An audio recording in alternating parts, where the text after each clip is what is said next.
Hey everyone, it is I, Nix. Are you ready to ramble?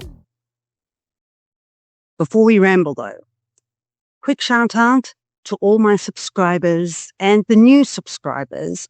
Of course, appreciate it so much. And for any of you who haven't yet subscribed, really does help my channel. It really is free for you and I would really appreciate it. The more news channels there are out there sharing the real side of the story, the better. So hit the subscribe button. And of course, when you get to the end of this video and you like it, because I'm sure you will, don't forget to hit like and share. Cool. Let's get rambling. The news has definitely broken with regards to the ANC NEC meeting, which took place this weekend. What a laugh. I guess good to know that they're running their own party as badly as they're running the country. Am I right? So, of course, I would quickly like to take you through just a little sequence of events and a bit of the story about what happened at this NEC meeting. I mean, what a debacle. Heads would roll. Also very interesting, from all the reading I've done, I have not once seen anyone talk about accountability and corruption. They're talking about staying focused for the 26 elections. They're talking about rallying together and putting ANC leadership ambitions aside. A little, too late. That's still too little. Not once did I see, let's clean up our image. Let's agree to hold those accountable for corruption. And then when you see what I'm about to show you, you'll understand why accountability and corruption was not on the agenda for the ANC NEC conference, debacle, excuse of a money spender, which, by the way, Ramaphosa paid for out of his own pocket. Interesting. He would never do that for South Africa. Ever, ever, ever. He really does put his people first. Here we have proof of the people the ANC is willing to have represent the party. The fact that they're willing to have these two individuals associated with the National Executive Committee meeting. So here we have cartel-linked and paid special leave Minister of Police, Senjo Munchunu. We also have irregular CETA board appointer who appointed Gwede Mantashe's son. She's sitting right next to him. The NEC is the highest decision-making body of the ANC, and these two sit on it. It's called renewal. Renewal of corruption. This is an example of why the ANC party will not take corruption seriously. They continue to be associated with corruption alleged officials. I wake up today and it gives me a relatively large amount of joy and thick sadistic satisfaction to read something like this. To know that they're suffering the consequences of their own corruption. Twice this year, so in a 6-month period, the ANC members who work at Luthuli House haven't been paid. I mean, imagine in a private institution, you don't get paid your salary. How is this? This is the party that thinks they run our country. What concerns me the most about this meeting is that they were discussing global affairs, the economy, trade, tariffs, everything. But that's the ANC National Executive Committee. Given all of that sit within government, parliament, all of them, it should include all the parties that we, the citizens, voted in. Why are you guys in isolation talking about global affairs? Very strange. Let me quickly take you through one or two points that were made in this article published 2nd of August. So the ANC's financial situation plunged the movement into a state of chaos and logistical nightmare. The all-important NEC meeting this weekend was moved around different venues because it could not afford venues that were up to standard. You've built this expectation within your party that you can't afford it anymore. With coffers drying up, the Thule House staffers have been paid late twice this year. Thank you to the financial state, the ANC treasurer could not afford to convene the meeting at the usual venue, which is Birchwood Conference Central. Instead, they had to go to the Lakewood Hotel. Oh no! But that decision backfired on day one when the biting cold of the South became too much to bear. When does the corruption become too much to bear? Just the cold. Shame, man.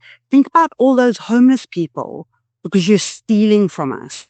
How do they feel about the south of Johannesburg's biting cold? You don't care. The young and old of the ANC complained about the cold, which had no heaters to warm the meeting room. How's this? Demanded that the meeting be moved elsewhere immediately. Immediately. Ha! Like children. Even the food was very bad. This cannot be the standard to treat NEC members of a liberation movement. You know, what I would like to say to that is that this cannot be the standard to treat the tax-paying citizens of South Africa. This divide in morals and ethics is confusing me.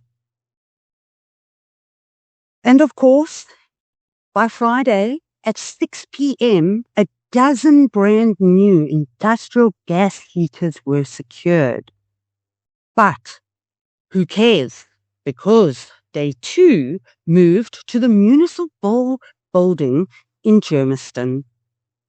But disaster continued into day 2 when a scheduled media briefing for 3 was abruptly cancelled. On Saturday, the chaos continued at the Civic Centre in Germiston. At exactly 1 p.m. when the meeting paused for lunch, there were no refreshments available. When NEC members were called back into the meeting, they refused to participate, grumbling about hunger.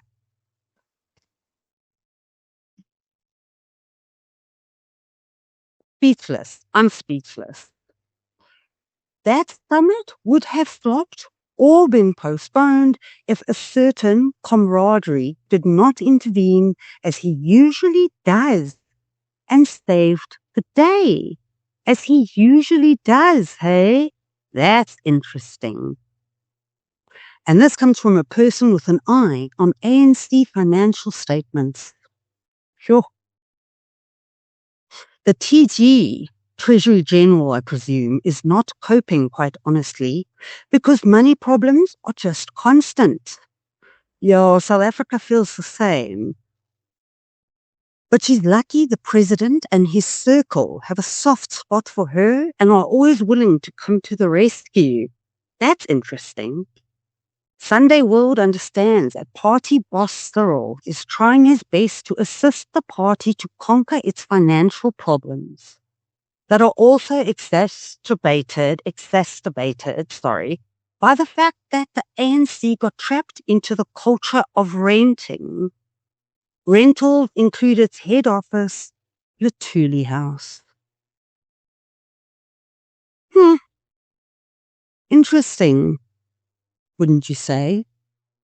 That's the way that the ANC run their own party, a party that basically directly impacts their ability to function, perform, drive accountability, goals, strategy, etc., and alles and blah, blah, blah, all those corporate words. But if you think of ANC as a business, and then you hear stories like this, right? I've done I've done events, like I've hosted 3, 4, 500 people. If this took place at an event I was part of, heads would roll. People would be fired. It is beyond comprehensible that their corruption, inefficiency, and incompetency actually extends right down to their very own party, the one they're protecting, the one they're fighting for, our people. Our people. Wow. Like the party's in shambles because they actually are incompetent. It's mind-boggling that I guess they've been able to get away with it for so long.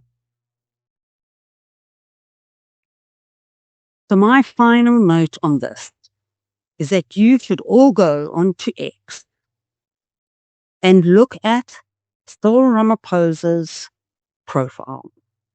It actually says President of the ANC, President of South Africa, and something else.